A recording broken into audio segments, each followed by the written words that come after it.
Forza Roma Ale. Right, hello everyone, good evening and welcome to live deadline day. Typical Gizolfi, yes, typical Gizolfi signs 3 player on deadline day and does absolutely nothing in the last 28 days. Are we here complaining? No, we're not. Let's try and look at the positives. Let's try and look at the fact that we've added players, whether they are going to, make the difference or not. I'll be honest with you, I don't know one of the players that we bought today. But we're going to start analysing them. Also, of course, 1-1 last minute Angelino draw yesterday against top of the league table Napoli. So we will definitely share a few words on that because I did not go live for a match reaction, but I am willing to talk about it. And also, can we just say, my match preview, once again, sumptuous match preview, apocalyptical match preview and match analysis. 1-1 prediction, I got it correct. The fact that I predicted that Napoli were not going to dominate and it was going to be a complicated game for them, oh my god. I mean, if that match preview doesn't deserve a like on this video, I don't know what does. I don't know what does. I'm gonna start opening a betting tip YouTube channel because I think I could genuinely become a millionaire with it. If I can for their memberships, if you pay the membership, you get the secret tips for betting. I'm gonna become a millionaire. I'm telling you, that's a life plan. But no, look, without further ado, I'm so good with predictions. I'm genuinely so good with predictions, and I'm here willing to boast about it because I'm genuinely so good. Right. Let's speak about this deadline day, and then I'm going to share a few words on the Napoli game. And of course, I also want to, as mentioned by somebody in the fan forum, compare our transfer window to other clubs in the league and see if they've reinforced way more than us, and so who had the best winter transfer window. Look, we signed 3 players today. We signed 3 players on deadline day, typical Gizolfi. We signed Nelson from Galatasaray, defender, centre-back to replace Hermoso. We signed SALAH-EDDINE from Twente on loan from Ajax, who apparently fell out with Twente. He pushed to be sold, so he would be Angelino's replacement, and it's important because Angelino doesn't have a replacement, because with this deal, Dal apparently will go to Benfica.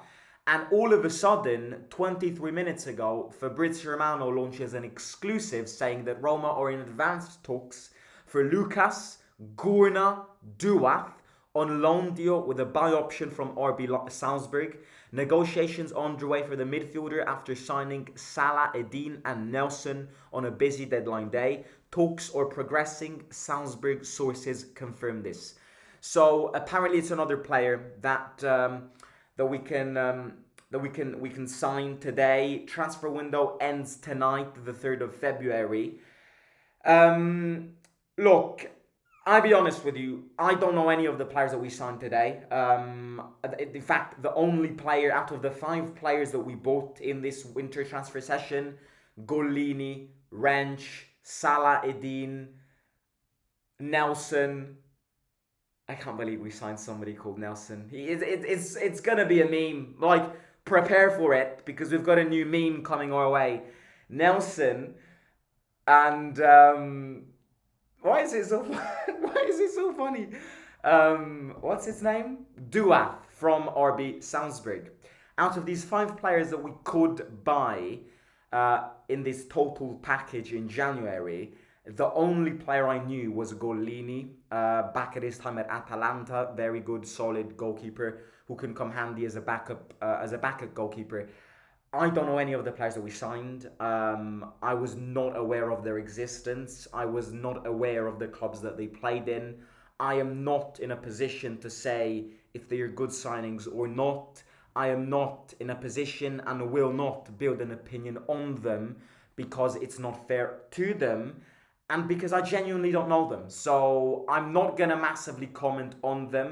The one thing that I must say though is I mean, I'm not sure if Gizolfi does this on purpose, but why is it that every player that we sign literally is a meme? Like, it, SALAH-EDDINE. Like, it's going to be full of memes on Roma pages going, we got the wrong Salah in our team. And Nelson. Like, the fact that we signed somebody called Nelson, no disrespect to him, it feels like it belongs to the Family Guy TV series.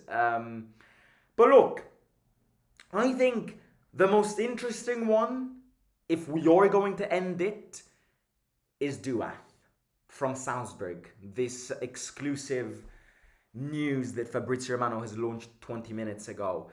I think he's the most interesting one. I think Nelson and SALAH-EDDINE I mean, I'd be surprised if they play 10 minutes in total from now until the end of the season. I would be very surprised. I think, look, what this transfer session shows to you, again, I'm not in a position to judge them. They might be incredible. They really might be incredible. They might be absolutely terrible. But I can judge Gizolfi. So I'm not gonna judge the players, but I'm here to judge Gizolfi once again. And I think two things come out of this January transfer session. The first one is that tomorrow, the 4th of February, the transfer session is closed. Gizolfi needs to be fired. That's the first thing, which I will say, proudly say, not even say, I will emphasize this. I will proudly say the Fredkins like firing people. They're like firing people like this, like it's a game of dominoes. Tomorrow, transfer session ends tonight. Tomorrow morning, I expect them to get Gizolfi out of this job because he's done more damage than hail. He's done more damage than a knitted condom, as people would say. So, you know, again, it's controversial because I don't know these players. So you're like, how can you judge what he did and what he bought if you don't know them? I will guarantee you that half of the players that we signed in this January transfer session are going to end up being memes, or going to end up being flops. I will guarantee you this. I will guarantee you this. I am ready to burn this hand and place it on a flame. I will guarantee you that at least half of the players that we signed in this January transfer session, or at least a couple of them, are going to be absolute nonsense. Nonsense. So the first thing which it shows is that Gizolfi, he needs to get rid of him. Get rid of him. Tomorrow at the earliest. Tomorrow morning. Second thing that this transfer session shows to me, I'm not sure if it maybe proves this to you too. We've got no money. Like, we've got no money. This winter transfer session has shown to us that we've genuinely got no money. That we are so not in debt, but we've got so many difficulties in spending money because nowadays it's all about Champions League. We haven't been playing in the Champions League for the last 6 years. So if you don't play in the Champions League, this shows to you that you're just not going to be able to compete because the difference in finances between a UCL club and a Europa League and a Conference League club, let alone relegation clubs, is massive and will only grow bigger than this. So, you know, and this is why when you compare this transfer session to other teams, now I was never expecting us to sign massive names, you know. And look, at the end of the day, I'll be honest with you, I wasn't even expecting that we would have signed 5 players in this transfer session. So I'm not going to say I'm disappointed. Maybe I expected a bit more quality in the players that we signed, but I do think at least we covered the positions. At least we added a little bit of squad depth. At least you know, we got the replacements of a few players which didn't have a replacement. So I'm not going to complain because I was not expecting anything different than this.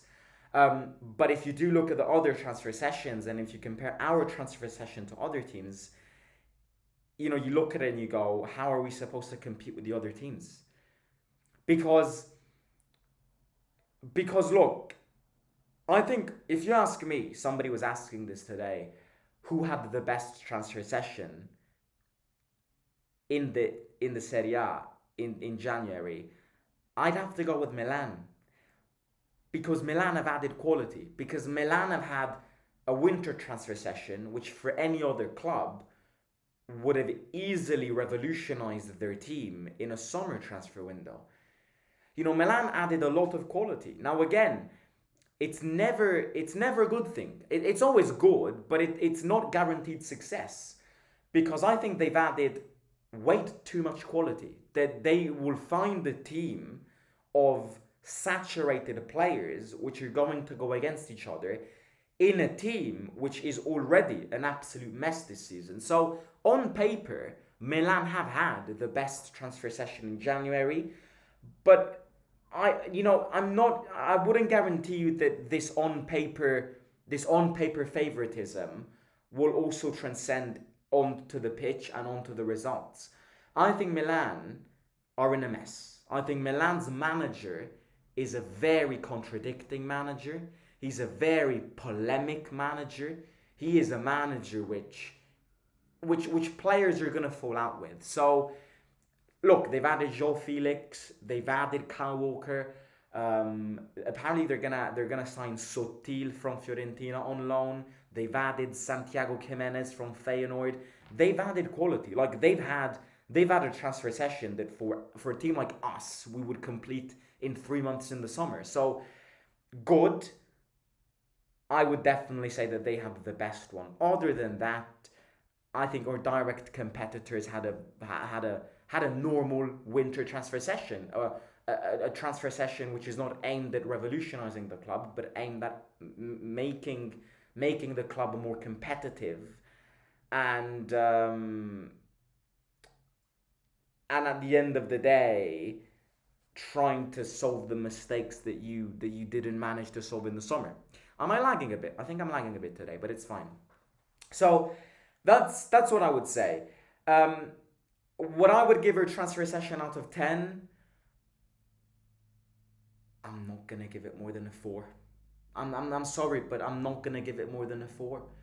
I'm not gonna give it more than a 4, and I think a 4 is a very high one, because I have the suspicion that we've weakened ourselves. Even if we've managed to replace the players, I still think we've weakened ourselves. So it can't be more than a 4. But again, am I going to say I trust Ghisolfi? No, I'll never say that, because I don't trust that man. And I am guaranteed that some of the signings that he made, out of the 5 signings that we bought, are going to be actual flops. So, and the fact that we've sold so many of the players that he signed this summer, if that is not a synonym of failure, if that is not a reason to kick him out of this football club, I don't know what it is. He bought Hermoso 6 months ago, he sold him. He bought Dal 6 months ago, didn't have one chance, and sold him, and is going to go to Benfica. Who did he sign? He signed Lefebvre, considered to be a gem player, 6 months out of her club. That proves to you that it's been a failure. That the only good thing that he did was get Kone and get Homos. As of now, I rate Sule a lot, so I'm going to give him credit on Sule. Dovbyk, people will say he got you Dovbyk, and I'll say, okay, he did, but he had to replace Lukaku. And, time of speaking, in the long term, yes, but on time of speaking, Dovbyk isn't better than Lukaku. So I'd go, yes, he got Dovbyk, well done, but he got Dovbyk because Lukaku left. So I don't really count Dovbyk as a massive success on Ghisolfi's side. I think the big merits on, if I'm gonna give him merits, I'm gonna give him merits on Kone, even though it's been said multiple times that if it wasn't for De Rossi, Kone would have never come. And I'm going to give him credits on Hummels. And Sule, yes, I do think we overspend on Sule, but I like Sule and I rate Sule and I am not giving up on Sule. So considering all the players that we bought, Giesel fee from July to February can't get a 6. He can't get an average 6. I think he gets a 5. I really do. I think he gets a 5 out of 10 overall in this specific January. Not more than a 4. Not more than a 4. And I would love to be wrong. That's my little comment on our transfer session. Looking back at the game yesterday, what a draw. Feels like a win. People will say weak mentality, it's a draw, and I will say fuck off, because Napoli had basically never lost the game this season. They barely, I mean, they didn't lose the game. What I'm trying to say here is that not many clubs stopped Napoli this season. They were coming from 7 consecutive wins, including Atalanta away, which is Atalanta away, and Juventus at home. A team which is first in the league, which has no European Cups, which has no Coppa Italia, which plays 1 game per week and has 1 objective. I'm very happy that we drew that game because it's not a defeat against the first in the table. And I will also say that Conte can cry as much as you want. I listened to his post-match interview. He can cry as much as you want because Roma actually deserved to win that game, in my opinion. I think a draw is fair, but if a team had to win that game, it's definitely not Napoli. So I don't know what Conte is all crying about, having little digs at Mancini. I know he cries every time he doesn't win a game, and I can't stand that man. But maybe it's about time, dear Antonio, also to be rational, also to go in front of the microphones, and instead of taking digs at your own opponents, actually saying the truth. You have 1 shot on target, 1 goal. Who scored that fucking goal? Spinazzola! Fucking hell! He hadn't scored a goal in about 8 years. The only goal I remember Spinazzola score was the goal against Feyenoord. And adding on to that, who provided that assist? Juan Jesus. Can you believe it? Like, if this isn't scripted, check Elon Musk, because I don't know what else could be. Sorry, I just dropped all of this. So yeah, I don't think Napoli played a good game. I think Napoli yesterday were carried, absolutely carried by Scott McTominay. If Scott McTominay was not on that pitch yesterday, Napoli wouldn't have won. And it's a mistake, because it's a mistake once again, which costs us 3 points. And I'm not complaining. 1 point, I take a point. But it could have been 3, once again. Because that goal, number one, what a defender should never be able to serve Spinazzola like that. Number 2, Mancini needs to close that better. And number 3, I also think Velour should have come out on that one a bit quicker, a bit more decisive, or if you think that you can't get it, stay in goal. Because Spinazzola, if Velour had stayed in goal, would have never scored that. So I think we were unlucky. Look, we were lucky against Udinese. We were lucky to get a draw against Bologna. It's fine. Luck goes and comes your way. It goes for you and it goes against you. So I take a draw. And look, what a way to get a draw. Angelino wonder goal. Last minute. It's going to help us mentally so much to prepare for Wednesday's game.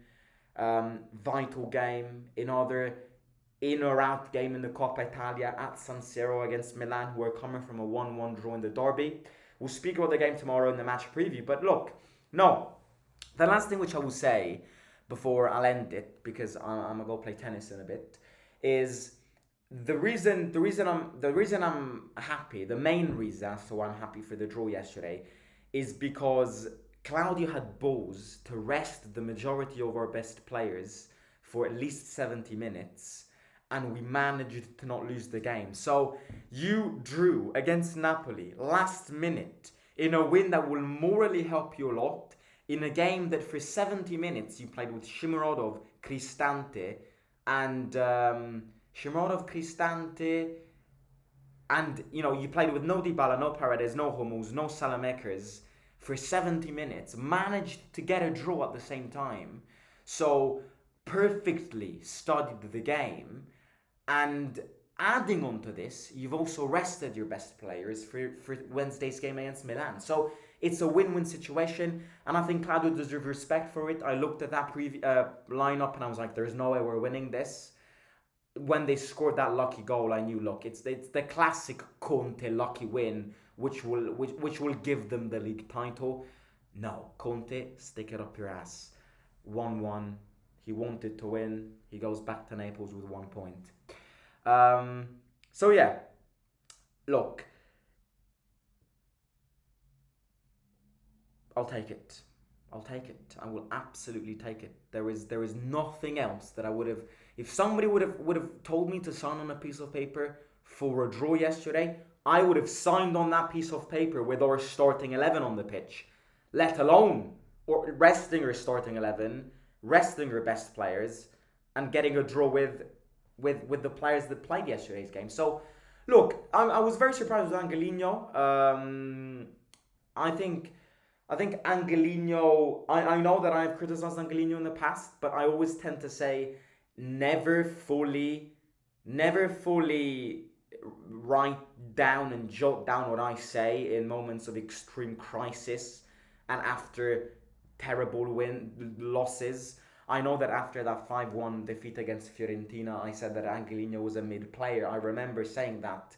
But yeah, what I would say is never take me in account in the majority of things that I say when I get carried away with too many emotions. And in that period of time, we all knew that the emotions that we were living. Angelino is a great player. And I would actually say that technically, I think Angelino is the third best player on our team. Technically, Angelino's got incredible feet. Angelino has got an incredible accuracy and an incredible touch. So I would actually say that after Dybala and Paredes, on a technical point of view, Angelino is phenomenal, and he's coming from a very good bunch of consistent good results. And yeah, I was surprised with Soulé. He's gaining the confidence. I've never descended from Matti Soulé's van. I have never got down Matti Soulé's van. I'm on it, and I'm not gonna leave him. I trust in him, and I haven't given up on him. So yeah, Angelino's a mid-player. This is a purple patch. Would he start for Inter? No. Well, I mean, how many other players would start for Inter though? I understand your comparison, but none of our players start for Inter. Like, for the way Inzaghi plays, not even Dybala would start in the Inter squad. So I understand what you're saying, but 99% of our players don't start at Inter. So, because of the way they play. And I think Angelino for us is a very good player, especially for the amount of money that we spent for him. Remember, we spent 5 million for Angelino. So, yeah, I'm going back to Soulé. I like Soulé for one reason. Because it's not easy for a young player to come in, be submerged by Dybala, sit on the bench for the majority of times, and never say a word, and don't ask to be sold. And I look, people have criticized Soulé. I have never given up on Soulé. I have constructively criticized him, and I think he's already improving because I'm not seeing this anymore when Soulé plays. I like Soulé also on a human level. Yesterday after the game, poor guy, I don't know why, but he was so humble. He went in front of the mics and said, "I'm so tired because I'm not used to playing so much." And then somebody asked him, "Did you ask to be sold? Because did you ask to be loaned out?" And he said, "No, I trust the process that the managers, have in place for me. I want to be here. If I play and I can help the team, I can help the team. Otherwise, I wait and my time will come." And I admire that on Sule. So Sule's a good lad. Sule's a good lad. He's a good boy. He's a good boy. I'm acting as if he's my child. He's a good lad. He's a good fella. Um, how is Paredes only worth 5 million? Yeah, I mean Paredes will leave for Argentina this summer. So I'm expecting 6 months of fire from Paredes, and then he can go back to Argentina. But now, focus.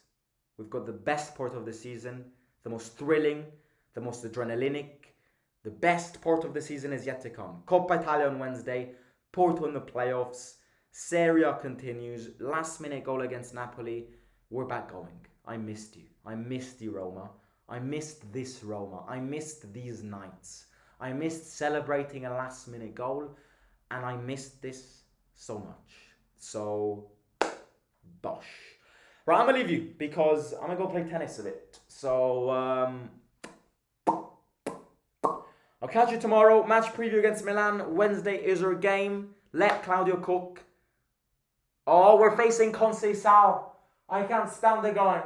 Claudio, please lock him in, because if Conceição celebrates in front of our eyes, I'm going to get them bleached. Right, I'll talk to you soon. Bye-bye. Hit the like, subscribe, and yeah, don't forget to keep on hitting the like button and subscribing to the channel. We're getting subscribers. We're getting many new of you guys these past few weeks. So welcome all abroad. Buckle up and enjoy. And Forza Roma. And by the way, I said this at the start. Let me boast. Let me boast. My predictions in the match previews, they're so good. I predicted a 1-1 draw. I had the perfect analysis once again. Come back tomorrow, if you like betting especially, and I'll make you rich. I'll make you rich. That's my duty. I will make you rich. Trust my betting tips.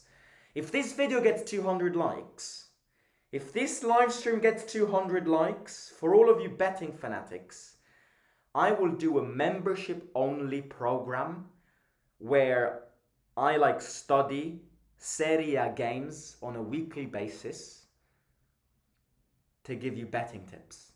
Because I'm sorry, but I'm just too good at it. I'm just too good at it. So yeah. Right, love you. Bye bye. Good night. See you, mom.